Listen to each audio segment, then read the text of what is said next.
موضوع خطبہ حجۃ الوداع ہے اور اس پہ ہم بات کریں گے۔ جیسا کہ آپ سب جانتے ہیں اور اپنے نام سے ہی ظاہر ہے کہ یہ وہ خطبہ ہے جو آقا کریم صلی اللہ علیہ وسلم نے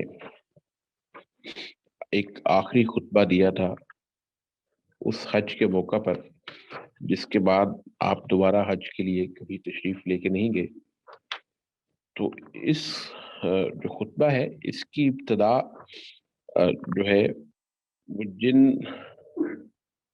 وحی الہی سے ہوئی وہ سورہ نصر تھی، کہ جب سورہ نصر بسم اللہ الرحمن الرحیم اذا جاء نصر اللہ والفتح نازل ہوئی، تو اس وقت آقا کریم صلی اللہ علیہ وسلم نے یہ بات محسوس فرما لی کہ اب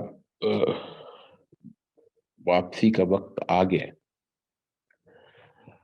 اور واپسی کا سفر شروع ہونے والا ہے۔ تو اس کے بعد آپ صلی اللہ علیہ وسلم نے حج کے فرض کو ادا کرنے کا ارادہ فرمایا۔ اس کی وجہ یہ تھی کہ ہجرت کے بعد آقا کریم صلی اللہ علیہ وسلم نے حج ادا نہیں فرمایا تھا۔ جب آپ نے یہ اعلان فرمایا کہ اس دفعہ آپ حج کے لیے تشریف لے کے جا رہے ہیں، تو یہ بات طول و عرض تک پھیل گئی عرب کے، اور لوگوں نے بڑے زور و شور سے تیاری شروع کر دی کہ ہمیں یہ شرف حاصل ہو کہ ہم آقا کریم صلی اللہ علیہ وسلم کی ہم رکابی کریں۔ تو تمام عرب امڑ آیا۔ آپ صلی اللہ علیہ وسلم نے 2 ذی القعدہ کو یہ اعلان فرمایا کہ آپ حج کے ارادے سے مکہ تشریف لے جا رہے ہیں، اور ذی القعدہ کی ہی 26 تاریخ کو آپ صلی اللہ علیہ وسلم نے غسل فرمایا، چادر اور تہمت باندھی، اور نماز ظہر کے بعد مدینہ شریف سے باہر نکلے اور تمام ازواج مطہرات کو ساتھ چلنے کا حکم دیا۔ مدینہ سے 6 میل کے فاصلے پر ذوالخلیفہ کے ایک مقام پر، جو مدینہ شریف کی میقات ہے، یہاں پہنچ کر آپ نے شب بھر کے لیے اقامت فرمائی۔ دوسرے دن دوبارہ غسل فرمایا اور پھر اپنی اونٹنی قصوہ پر سوار ہوئے، احرام باندھا اور بلند آواز سے یہ فرمایا کہ اے خدا، ہم تیرے سامنے حاضر ہیں، اے خدا تیرا کوئی شریک نہیں، ہم حاضر ہیں، تعریف اور نعمت سب تیری ہی ہے، اور سلطنت میں کوئی تیرا شریک نہیں۔ مدینہ منورہ سے مکہ معظمہ تک کا یہ سفر 9 دن کا تھا۔ 9 دن میں یہ کارواں نبی صلی اللہ علیہ وسلم مکہ شریف پہنچا۔ تو جب خاندان بنو ہاشم کے نوجوانوں کو یہ اطلاع ملی کہ آقا کریم شریف لا رہے ہیں، تو وہ خوشی سے باہر نکل آئے اور آپ صلی اللہ علیہ وسلم کا استقبال کیا، اور آپ صلی اللہ علیہ وسلم نے فرت محبت سے ان نوجوانوں کو کسی کو اپنی اونٹنی قصوہ پر آگے بٹھا لیا اور کسی کو پیچھے بٹھا لیا۔ تو یہ وہ سفر تھا جو تاریخ میں سب سے اہم سفر اس لیے ہے کہ اس سفر میں ہی اللہ رب العزت نے یہ حکم فرمایا کہ آج کے دن تمہارا دین تم پر مکمل کر دیا۔ تو جب آپ صلی اللہ علیہ وسلم مکہ شریف پہنچے اور آپ نے صفا و مروہ کی سعی کی اور طواف کیا، تو اس کے بعد آپ صلی اللہ علیہ وسلم نے ان اپنے ساتھیوں کو جو قربانی کے جانور ساتھ نہیں لائے ہوئے تھے، انہیں حکم دیا کہ آپ اپنے احرام کھول دیں۔ لیکن اس سے پہلے عرب میں یہ رسم تھی کہ احرام نہیں کھولے جاتے تھے، یعنی عمرہ پہلے تو ایام حج میں کیے ہی نہیں جاتا تھا، اس کو ناجائز سمجھا جاتا تھا۔ تو جب عمرے کو ناجائز سمجھا جاتا تھا تو ظاہر ہے کہ احرام بھی نہیں کھولا جاتا تھا۔ تو آقا کریم صلی اللہ علیہ وسلم نے فرمایا کہ اگر میں اپنے قربانی کے جانور ساتھ نہ لے کے آیا ہوتا تو میں بھی اپنا احرام کھول دیتا۔ آپ یہ اندازہ فرمائیں کہ کیا عالم ہے کہ جس بات پہ آقا کریم صلی اللہ علیہ وسلم کے اصحاب تردد کا شکار ہیں، وہ بیان فرما رہے ہیں، اور جو ہی انہیں کلیئرنس ہو رہی ہے تو وہ فوراً اس کو آن کر رہے ہیں۔ اس کے بعد ظاہر ہے حج کا جو معاملات تھے وہ شروع ہوئے۔ تو آپ غور فرمائیں کہ یہ صرف حج نہیں تھا، بلکہ کس سطح پہ پوری امت کی ٹریننگ کی جا رہی تھی، کیونکہ ہم جانتے ہیں کتابوں میں یہ لکھا ہے کہ 1 لاکھ سے 1,40,000 کے قریب لوگ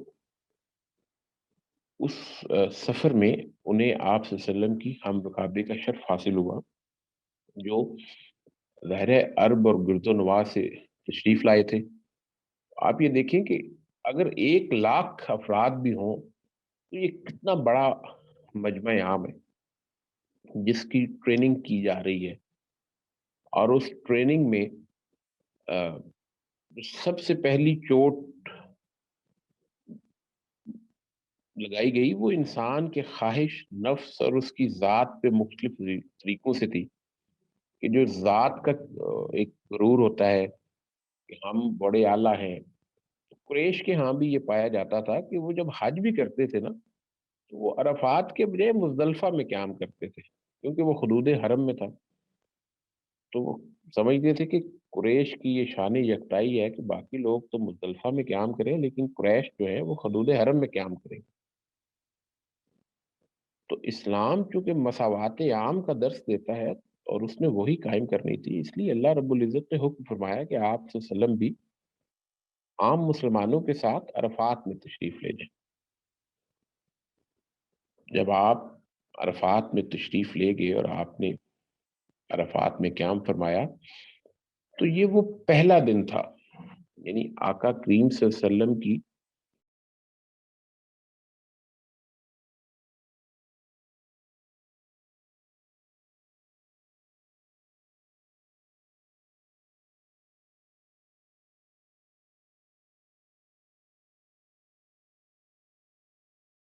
ہمیں غفیر ہے۔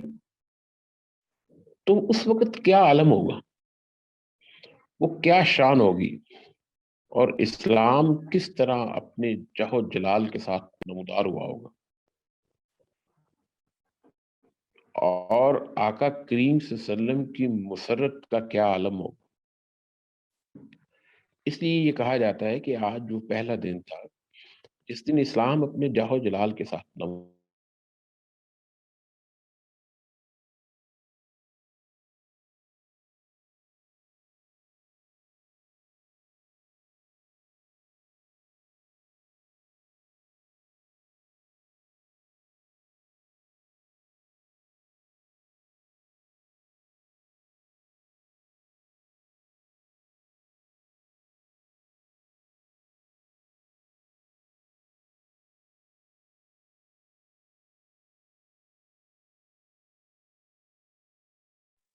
یہ وہ پہلا دن تھا جس دن اسلام اپنے پوری طاقت کے ساتھ، یعنی 1 لاکھ سے زائد صحابہ نبی کریم صلی اللہ علیہ وسلم کے ساتھ تھے، اور وہ مکہ معظمہ میں تھے۔ تو اس کو آپ ذرا امیجن فرمائیں تو شاید ہم کچھ اندازہ کر پائیں کہ وہ کیا عالم ہوگا۔ تو اس روز آقا کریم صلی اللہ علیہ وسلم نے فرمایا کہ ہاں، جہلیت کے تمام دستور میرے دونوں پاؤں کے نیچے ہیں، یعنی جہلیت ختم کر دی گئی ہے۔ اور فرمایا کہ لوگوں، بے شک تمہارا رب ایک ہے، اور بے شک تمہارا باپ ایک ہے۔ عربی کو اجمی پر، اجمی کو عربی پر، سرخ کو سیاہ پر، اور سیاہ کو سرخ پر کوئی فضیلت نہیں مگر تقوی کے ساتھ۔ یعنی جو ہم نے لاسٹ کلاس میں بات ڈسکس کی تھی کہ خدل للمتقین، ہدایت صرف متقین کے لیے ہے، اور فضیلت بھی اہل تقوی کو ہے۔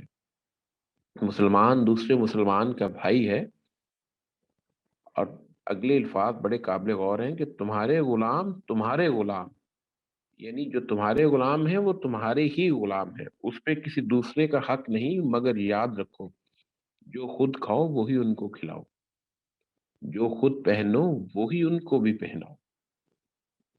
کہ یہ بات ٹھیک ہے کہ وہ تمہارے غلام ہیں، لیکن انسانیت کے مرتبے سے مت گرنا۔ اسی طرح آپ نے اس دن سب سے پہلے جاہلیت کے تمام خون باطل فرمائے، اور اس کی ابتدا بھی اپنے خاندان سے فرمائی۔ جب سود باطل فرمائے تو اس کی ابتدا بھی اپنے خاندان سے فرمائی۔ عورتوں کے معاملے میں بڑا واضح ارشاد ہے کہ تم اس عورتوں کے معاملے میں خدا سے ڈرو، تمہارا عورتوں پر اور عورتوں کا تم پر حق ہے۔ اسلام جتنی عزت اور تکریم خواتین کو دیتا ہے، اس سے زیادہ نہ کوئی دے سکتا ہے، نہ کسی نے دی، اور نہ ہی ممکن ہے۔ بس ہماری کچھ انڈرسٹینڈنگز کا پرابلم ہے جی۔ اور یہ جو سلائیڈ اب آپ کو شو ہو رہی ہے، یہ وہ سلائیڈ ہے جس پہ ہم بات کریں گے کہ تمہارا خون اور تمہارا مال تا قیامت اسی طرح حرام ہے جس طرح یہ دن اس مہینے میں اور اس شہر میں حرام ہے۔ میں دوبارہ عرض کروں گا کہ آقا کریم صلی اللہ علیہ وسلم نے فرمایا کہ تمہارا خون اور تمہارا مال تا قیامت اسی طرح حرام ہے جس طرح یہ دن اس مہینے میں اور اس شہر میں حرام ہے۔ آئے ہم اس بات کو تھوڑا سا کھولنے کی کوشش کرتے ہیں کہ یہ فرمانے علی شان کیا ہے۔ تو دیکھیں کہ تین چیزیں آپ نے فرمائی، جان، مال اور عزت، ان کو فضیلت دی، ایکولنس دی دن، مہینے اور شہر کے ساتھ۔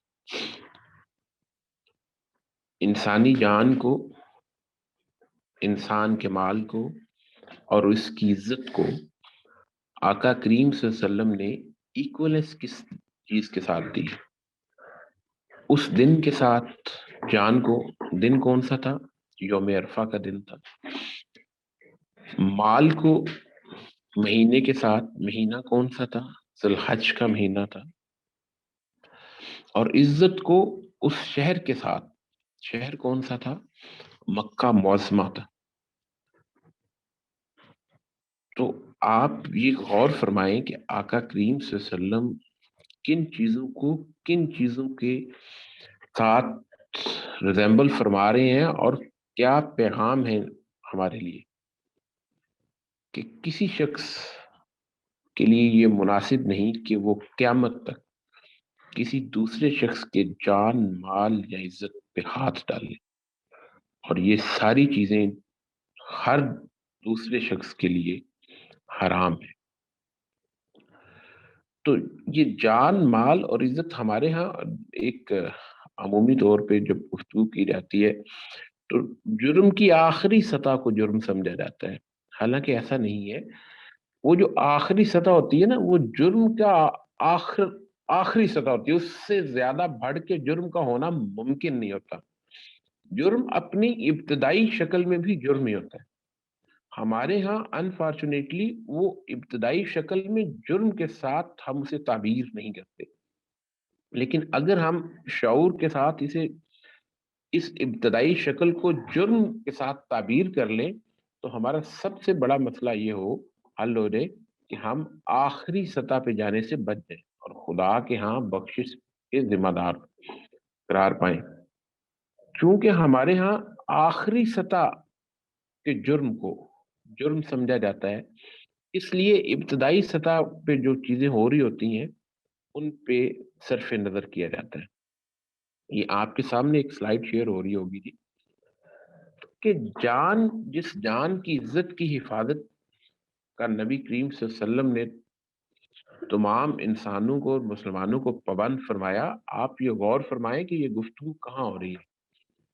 یہ گفتگو ہو رہی ہے اس مجمع عام میں کو مخاطب کرتے ہوئے آقا کریم صلی اللہ علیہ وسلم یہ فرما رہے ہیں کہ جاہلیت کے تمام رسوم توڑ دیے گئے، آج وہ میرے پاؤں تلے رون دیے گئے، اور آپ صلی اللہ علیہ وسلم کے مخاطبین کی تعداد لاکھوں میں، اور اس وقت یہ فرمانے علی شان جاری ہو رہا ہے کہ تم میں سے کسی کے لیے یہ جائز نہیں کہ تم کسی دوسرے کی جان، مال یا عزت پہ ہاتھ ڈالو۔ تو جب ہم کسی کو زبان سے اذیت دیتے ہیں، جب ہم کسی کو ہاتھ سے اذیت دیتے ہیں، جب ہم کسی کو زخمی کرتے ہیں، یا جب ہم کسی کو مار ڈالتے ہیں، یہ تو آخری شکل ہے، ٹھیک ہے، لیکن اس سے پہلے کے تمام مراحل بھی جرم کی نوعیت میں شامل ہے۔ مار ڈالنا، اس کا اس سے زیادہ کچھ ہم کر نہیں سکتے۔ مال کے حوالے سے بھی بالکل ایسا ہی ہے کہ ملاوٹ کرنا، کم تولنا، ناقص اشیاء مہیا کرنا، کسی سے چھین لینا، ڈاکہ مارنا، یہ آخری صورت ہے کہ ہم قبضہ کر لیتے ہیں۔ تو یہ اپنی ابتدائی شکل میں بھی جرم ہے کہ ہمیں ویٹ کیا جائے، پیسے 1000 گرام کے لیے جائے اور چیز 900 گرام دے دی جائے، پیسے اے کوالٹی کے لیے جائے اور چیز بی کوالٹی دے دی جائے، تو یہ بھی جرم ہے۔ اسی طرح کسی کو گالی دینا، کسی پہ الزام لگانا، کسی پہ بہتان باندھنا، کسی پہ تہمت لگانا، یا کسی کی حیثیت عرفی کو نقصان پہنچانا، یعنی لوگ اگر اسے معروف میں ایک اچھا آدمی سمجھتے ہیں تو ہم جا کے کہنا شروع کرتے ہیں نہیں نہیں یہ اچھا نہیں ہے، آپ کو غلط فہمی ہے۔ تو یہ سارے جرم ہیں، لیکن ہمیں سمجھنا یہ ہے کہ یہ جرم کس سطح کے ہیں، کہ یعنی جب ہم کسی کو گالی دیتے ہیں تو کیا کبھی ہم نے یہ سوچا کہ ہم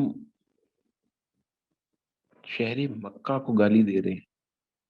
ہم جب کسی کی جان لیتے ہیں تو ہم یوم عرفہ کی کو بے توقیر کر رہے ہیں۔ ہم جب کسی کا مال چھینتے ہیں تو ہم ذوالحج کے مہینے میں، یعنی عرب کے ہاں 4 مہینے حرام تھے جن میں 3 مسلسل ہیں اور ایک رجب درمیان میں آتا ہے، تو ان مہینوں میں وہ اپنی جنگیں چھوڑ دیا کرتے تھے۔ تو ہم جب کسی کا مال چھینتے ہیں تو اس کا جو نبی کریم صلی اللہ علیہ وسلم نے فرمایا اس کا اثر کہاں تک جاتا ہے؟ اگر ہم صرف اس ایک فرمانے علی شان کو اپنے ذہن میں رکھیں تو یقین جانیں کہ ہم نہ تو زبان سے کسی کو اذیت دیں گے، نہ ہاتھ سے اذیت دینے کی کوشش کریں گے، نہ کسی کے مال میں کچھ چھینے یا جھپٹنے کی کوشش کریں گے، نہ ہی کسی پہ بہتان لگانے یا تہمت لگانے کی کوشش کریں گے۔ اور میں انڈیویجولی اگر ان چیزوں پہ عمل شروع کر دوں اور ہم سب ان پہ انڈیویجولی عمل شروع کر دیں تو اس کے نتیجہ یہ ہوگا کہ چیزیں آٹومیٹک ٹھیک ہونا شروع ہو جائیں گی، اور اگر ہم ان پہ عمل نہیں کریں گے تو اس کا نتیجہ تو ہم آلریڈی دیکھ ہی رہے ہیں۔ ایسے ہی پھر آپ نے فرمایا کہ میں تم میں ایک چیز چھوڑ رہا ہوں، اگر تم نے اس کو مضبوطی سے پکڑ لیا تو تم گمراہ نہیں ہوگے۔ وہ چیز کیا ہے؟ تو وہ چیز ہے کتاب اللہ، یعنی اللہ کا کلام۔ پھر فرمایا کہ ہر حقدار کو اس کا حق دیا گیا ہے، اب کسی کو وراثت کے حق میں وصیت جائز نہیں، یعنی جو آپ کا اپنا حق ہے آپ اس کے علاوہ اپنی جائیداد میں سے کسی اور کو وصیت نہیں کر سکتے اگر ان کے حقدار موجود ہوں۔ اسی طرح فرمایا کہ بچہ جس کے بستر پر پیدا ہو اسی کے لیے ہے، اور جو کوئی غلط آخری درجے کا کام کرے اس کے لیے پتھر ہیں اور ان کا حساب خدا کے ذمہ ہے۔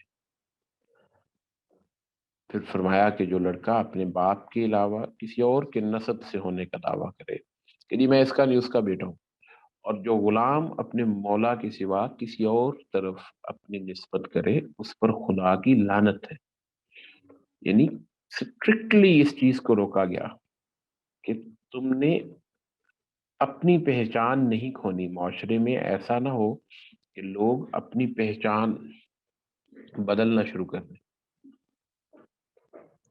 اسی طرح پھر خواتین کے متعلق انہیں فرمایا گیا کہ وہ اپنے شوہر کے مال میں سے اس کی اجازت کے بغیر کچھ نہیں استعمال کر سکتی، اور ساتھ ہی سب کو یہ نصیحت فرمائی دی گئی کہ قرض ادا کیا جائے، اگر آپ نے ادھار لیا ہے تو اس کو واپس کیا جائے، عطیہ ہے تو اسے لوٹایا جائے۔ اور ایک بڑی امپورٹنٹ بات کہ ضامن جو ہے نا جی، وہ تاوان کا ذمہ دار ہے۔ اگر کوئی شخص کسی کی ضمانت دیتا ہے اور جس کی ضمانت دی گئی ہے وہ اس کو فلفل نہیں کرتا، تو جو ضامن ہے اس پہ یہ پابندی عائد ہوتی ہے کہ وہ جس چیز کی اس نے ضمانت دی ہے اس کو پورا کرے۔ اس کے بعد آپ صلی اللہ علیہ وسلم نے مجمع عام سے پوچھا کہ تم سے میری نسبت پوچھا جائے گا تو تم کیا جواب دو گے؟ صحابہ رضوان اللہ اجمعین نے فرمایا کہ ہم کہیں گے کہ آپ صلی اللہ علیہ وسلم نے خدا کا پیغام پہنچا دیا اور اپنا فرض ادا کر دیا۔ جب صحابہ نے اس بات کی شہادت دی تو سیدنا کریم صلی اللہ علیہ وسلم نے آسمان کی طرف اپنی انگلی بلند فرمائی اور 3 دفعہ فرمایا کہ اے خدا تو گواہ رہنا کہ یہ جو گواہی اللہ کے بندے زمین پر دے رہے ہیں، اس گواہی پہ میں تیری گواہی ثبت کر رہا ہوں۔ تو جب آپ صلی اللہ علیہ وسلم نے یہ پیغام امت کو پہنچایا اور لوگوں نے اس پر اپنی شہادت دے دی، تو آئین اس وقت سورہ معاہدہ کی وہ آیات کہ الیوم اکملت لکم دینکم واتممت علیکم نعمتی ورضیت لکم الاسلام دینا، کہ آج میں نے تمہارے لیے دین مکمل کر دیا اور اپنی نعمت تمام کر دی اور تمہارے لیے مذہب اسلام کا انتخاب کر لیا۔ دیکھیں اللہ رب العزت یہ فرما رہے ہیں کہ میں اپنے بندے کے ساتھ ظاہر خدا سے زیادہ کون مخلص ہو سکتا ہے؟ جب میں دین مکمل کر رہا ہوں نا، تو اصل میں یہ میں اپنی نعمت تم پہ تمام کر رہا ہوں کہ خدا کے ہاں دین کی کیا اہمیت ہے، کہ تکمیل دین نعمت کا تمام کرنا ہے، کہ یہ وہ سب سے بڑی نعمت ہے جو میں نے تمہیں عطا فرمائی ہے۔ تو ہمیں یہ سوچنا چاہیے کہ جب ہم خدا کی نعمتوں کے متعلق سوچ رہے ہوتے ہیں اور بعض اوقات ہمارے اندر شکوہ پیدا ہو جاتا ہے کہ فلاں کے پاس فلاں چیز ہے، فلاں کے پاس فلاں ہے، میرے پاس ایسی چیز کیوں نہیں ہے، تو میرا رب اس پہ کیا فرماتا ہے؟ تو میرے رب کا تو کرائٹیریا ہی بڑا مختلف ہے۔ وہ تو فرماتا ہے کہ جس کے لیے میں نے مذہب اسلام کو منتخب کیا اس پہ میں نے اپنی نعمت تمام کر دی، اور یہ میرے انعام میں سب سے بڑا انعام ہے کہ کوئی شخص میرے محبوب صلی اللہ علیہ وسلم کا امتی ہو۔ آقا کریم صلی اللہ علیہ وسلم نے جب یہ خطبہ دیا اور اللہ رب العزت کی طرف سے اس آیت کا ظہور ہوا تو بڑا کمال کا منظر تھا۔ مورخ لکھتے ہیں کہ اس وقت شہنشاہ عالم صلی اللہ علیہ وسلم جس وقت لاکھوں آدمیوں کے مجمع میں فرمان ربانی کا اعلان فرما رہے تھے، تو آپ کے تخت شہنشاہی کا مسند کہ یعنی جس اونٹنی پہ آپ بیٹھے ہوئے تھے اس کا جو وہ کجاوا تھا، اس کی قیمت 1 روپیہ بھی نہیں تھی۔ آپ یہ دیکھیں کہ جب یہ اعلان فرمایا جا رہا ہے کہ نعمتیں تمام کی جا رہی ہیں، تو مالی لحاظ سے کیا ہے، اس اونٹنی پہ بیٹھنے کے لیے جو کجاوا رکھا جاتا ہے اس کی قیمت تو 1 روپیہ بھی نہیں۔ آقا کریم صلی اللہ علیہ وسلم جب اس خطبے سے فارغ ہوئے، آپ نے سیدنا بلال رضی اللہ تعالیٰ عنہ کو حکم دیا کہ آپ اذان بلند کریں، اور ظہر اور عصر کی نماز آپ نے ادا فرمائی۔ پھر وہاں سے اپنی ناکہ پر سوار ہوئے اور موقف تشریف لائے، وہاں کھڑے ہو کر دیر تک آپ نے دعا فرمائی۔ تو جب سورج ڈوبنے لگا آپ صلی اللہ علیہ وسلم نے وہاں سے چلنے کی تیاری کی اور حضرت اسامہ رضی اللہ تعالیٰ عنہ ابن زید کو اونٹ پر پیچھے بٹھا لیا۔ جب آپ وہاں سے تشریف لے کے جا رہے تھے تو ظاہر ہے لوگوں کے سامنے آقا کریم صلی اللہ علیہ وسلم تشریف لے کے جا رہے ہیں، اور وہ آقا کریم صلی اللہ علیہ وسلم کی ہم رکابی کے لیے آئے ہوئے تھے، آپ کے دیدار کے لیے لوگ آئے ہوئے تھے۔ تو لوگوں کے ہجوم میں ایک اضطراب سا پیدا ہو گیا، تو آپ صلی اللہ علیہ وسلم اپنے دستے راست سے اور آہستہ آہستہ زبان مبارک سے ارشاد فرماتے جاتے کہ لوگوں سکون کے ساتھ، یا ایھا الناس السکینہ، کہ تم آرام سے آؤ۔ تو اس کے بعد آپ ظاہر مزدلفہ تشریف لے کے گئے، تو وہاں پہ بھی آپ نے کفار کی اس رسم کو ختم کیا، باطل رسموں کو توڑا، کہ کفار کے ہاں یہ رسم تھی کہ وہ مزدلفہ سے اس وقت تک کوچ نہیں کرتے تھے جب تک سورج پورا نکل نہیں آتا تھا۔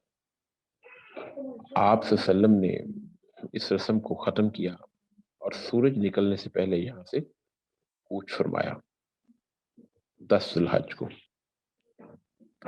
پھر ایک جگہ آپ نے دوبارہ مختصر خطبہ دیا اور اس میں فرمایا کہ یاد رکھنا کہ تم مذہب میں غلو اور مبالغہ سے بچو، کیونکہ تم سے پہلی قومیں اسی سے برباد ہوئیں۔ حج کے مسائل سیکھ لو۔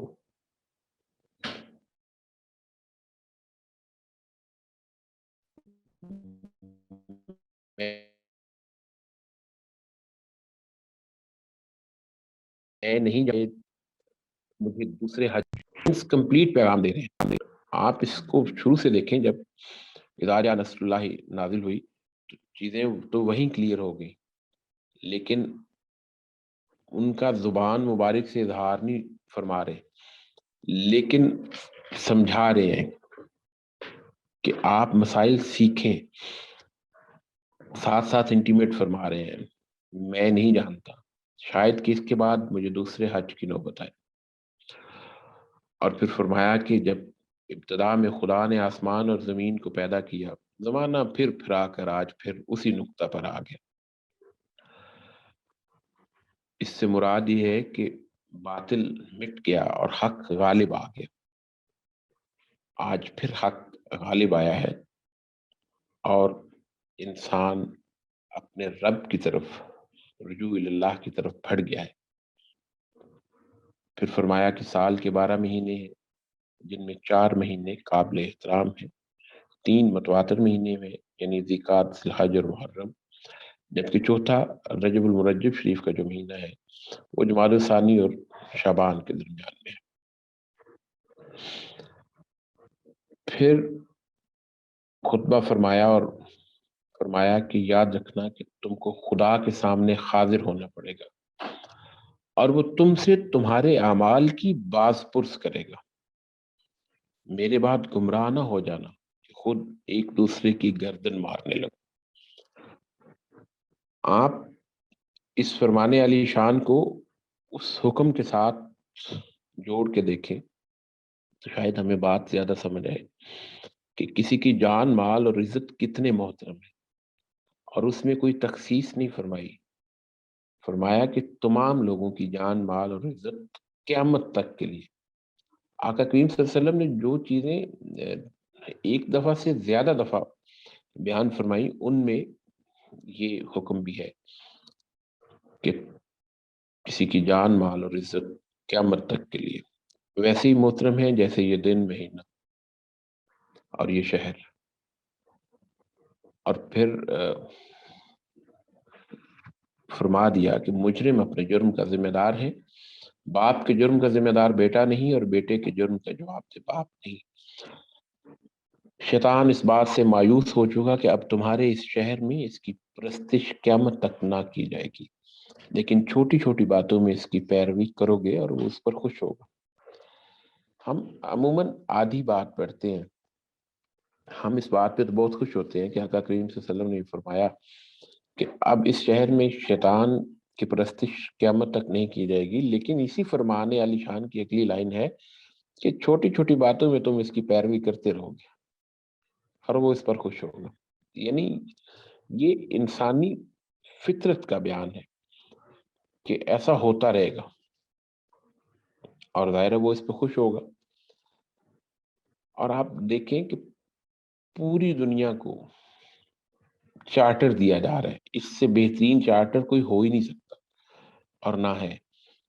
ہر چیز کو کلیئر کر دیا مسلمانوں کو. ظاہر ہے آقا کریم صلی اللہ علیہ وسلم کے مخاطبین اس وقت مسلمان تھے. فرمایا کہ اپنے پروردگار کو پوجو، 5 وقت کی نماز پڑھو، مہینے کا روزہ رکھو اور میرے احکام کی اطاعت کرو، خدا کی جنت میں داخل ہو جاؤ. جب آپ صلی اللہ علیہ وسلم نے یہ فرمایا تو پھر مجمع کی طرف اشارہ فرمایا، پھر سوالیہ انداز میں پوچھا کہ کیوں، میں نے پیغام خدا بندی تمہیں سنا دیے، یعنی میں نے اپنا فرض ادا کر دیا. سب بول اٹھے جی بالکل. آقا کریم صلی اللہ علیہ وسلم نے فرمایا اے خدا تو گواہ رہنا. اور اس کے بعد جو ہدایات اور جو حکم فرمایا اس کے ہم سب مخاطبین ہیں. حکم فرمایا کہ جو لوگ اس وقت موجود ہیں وہ ان کو سنا دیں جو موجود نہیں ہیں.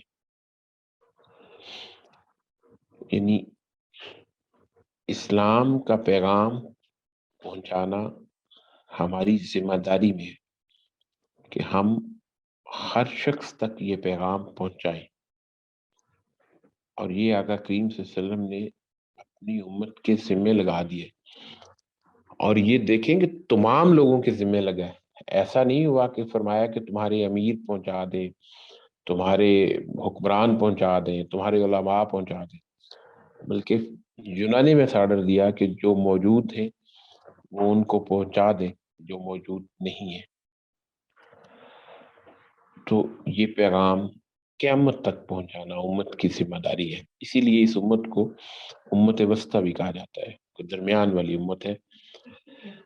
اس کے بعد آپ صلی اللہ علیہ وسلم نے 12 ذی الحج تک مستقل منا میں قیام فرمایا. 13 ذی الحج کو آپ منا سے نکلے اور تشریف لے گئے وادی مقصد میں، اور وہیں رات کا قیام فرمایا. اور جب تہجد کا وقت ہوا تو وہاں سے آپ بیدار ہوئے، مکہ معظمہ تشریف لے گئے اور خانہ کعبہ کا آخری طواف فرمایا. نماز فجر وہیں ادا فرمائی اور اس کے بعد یہ قافلہ اپنے اپنے مقام کو روانہ ہو گیا. یعنی جو جہاں سے آیا تھا اس سعادت کے لیے وہ اس اجازت عام ہو گئی اور سب لوگ اپنے مقام کی طرف روانہ ہو گئے. آقا کریم صلی اللہ علیہ وسلم بھی مہاجرین اور انصار کے ساتھ مدینہ منورہ کی طرف تشریف لے گئے، اور راستہ میں غدیر خم کے مقام پر تمام صحابہ جو اس وقت آپ صلی اللہ علیہ وسلم کے ساتھ موجود تھے ان کو جمع فرما کر ایک مختصر خطبہ ارشاد فرمایا. فرمایا کہ حمد و ثنا کے بعد اے لوگوں، میں بھی بشر ہوں. ممکن ہے کہ خدا کا فرشتہ جلد آ جائے اور مجھے قبول کرنا پڑے. میں تمہارے درمیان 2 بھاری چیزیں چھوڑتا ہوں. بھاری چیزیں، ایک خدا کی کتاب یعنی کتاب اللہ قرآن پاک جس میں ہدایت اور روشنی ہے، خدا کی کتاب مضبوطی سے پکڑو. اور دوسری چیز میرے اہل بیت ہے، میں اپنے اہل بیت کے بارے میں تمہیں خدا کی یاد دلاتا ہوں. یہ جو آخری جملہ ہے صحیح مسلم شریف کی یہ روایت ہے کہ آقا کریم صلی اللہ علیہ وسلم نے یہ 3 مرتبہ مقرر فرمایا کہ میں اپنے اہل بیت کے بارے میں تمہیں خدا کی یاد دلاتا ہوں. اس کے بعد ہمیں نسائی، مسند امام احمد، ترمذی، طبرانی، طبری، حاکم وغیرہ میں کچھ اور فکرے بھی موجود ہیں جن میں سیدنا علی المرتضیٰ کرم اللہ وجہہ کی منقبت ظاہر کی گئی ہے. مگر ان تمام روایتوں میں ایک فکرہ جو ہے وہ مشترک ہے. یعنی باقی فکرے مختلف ہیں لیکن ان تمام روایتوں میں ایک فکرہ مشترک بیان ہوا ہے. وہ فکرہ یہ ہے کہ جس کو میں محبوب ہوں، علی رضی اللہ تعالیٰ عنہ بھی اس کو محبوب ہونے چاہیے. الہی جو علی سے محبت رکھے اس سے تو بھی محبت رکھ، اور جو علی سے عداوت رکھے اس سے تو بھی عداوت رکھ. آقا کریم صلی اللہ علیہ وسلم نے غدیر خم کے مقام پہ یہ خطبہ فرمایا، اور اس کے بعد آپ نے مدینہ منورہ کے قریب پہنچ کر ذوالخلیفہ کے مقام پر قیام فرمایا شب بسر کی، اور صبح کے وقت ایک طرف سے آفتاب طلوع ہوا اور دوسری طرف سے مہتاب مدینہ منورہ میں داخل ہوا۔ جب آپ کی سواد مدینہ پر نظر پڑی تو آپ نے فرمایا کہ خدا بزرگ و برتر ہے، اس کے سوا کوئی خدا نہیں، کوئی اس کا شریک نہیں، بس اسی کی سلطنت ہے، اسی کے لیے مدح و ستائش ہے، وہ ہر ایک پر قادر ہے۔ اور پھر اپنا بیان فرمایا کہ ہم لوٹے آ رہے ہیں توبہ کرتے ہوئے۔ آپ اس انداز پہ غور فرمائیں کہ آقا کریم صلی اللہ علیہ وسلم کیا فرما رہے ہیں۔ فرما رہے ہیں کہ ہم لوٹے آ رہے ہیں توبہ کرتے ہوئے، فرما بردارانہ زمین پر پیشانی رکھ کر، یعنی فرما برداری کا کیا معیار بیان ہو رہے ہیں۔ اور یہ دیکھیں کہ معیار بیان کون فرما رہے ہیں؟ خاتم النبیین یہ بیان فرما رہے ہیں کہ ہم لوٹے آ رہے ہیں توبہ کرتے ہوئے، فرما بردارانہ۔ اور کیسے فرما بردارانہ؟ زمین پر اپنی پیشانی رکھ کر اپنے پروردگار کی مدح و ستائش میں۔ یعنی وہ پیشانی کیوں رکھی ہے؟ جب ہم نے اپنی پیشانی رکھی ہے تو پیشانی زمین پر رکھ کر جس کے لیے رکھی ہے اس کی مدح بیان کی ہے، اس کی تعریف بیان کی ہے، اس کی ستائش کی ہے، اور اس میں مصروف ہو کر، اور پھر خدا کا حکم جو تھا کہ بے شک وہ اپنے وعدوں میں سچا ہے، تو اس کا اظہار فرمایا کہ خدا نے اپنا وعدہ سچا کیا اور اپنے بندہ کی نصرت کی، یعنی آقا کریم صلی اللہ علیہ وسلم کامیاب و کامران تشریف لا رہے ہیں اور تمام قبائل کو تنہا شکست دی۔ یہ وہ خطبہ خجرۃ الوداع ہے دی، جس کو چارٹر آف ہیومینٹی کہا جائے تو بے شک یہ چارٹر آف ہیومینٹی ہے، اور اس میں صرف یہ 3 الفاظ ہی اگر ہم ان پہ غور کریں اور ان کو اپنی عملی زندگی کا حصہ بنا لیں، ظاہر ہے اس کا ایک ایک لفظ اتنا ہی قیمتی ہے جتنا کہ کوئی چیز قیمتی ہو سکتی ہے ہماری جان، مال اور اولاد سے بڑھ کے، کیونکہ یہ آقا کریم صلی اللہ علیہ وسلم کا فرمان علی شان ہے۔ لیکن ہمیں اپنی عملی زندگی میں اس کو اگر اپلائی کرنا ہے تو صرف ان 3 الفاظ کی حرمت کا اگر ہمیں اندازہ ہو جائے تو یقین فرمائیں کہ ہمارا attitude towards life, towards society وہ چینج ہو جائے۔ Thank you, I am thankful to you.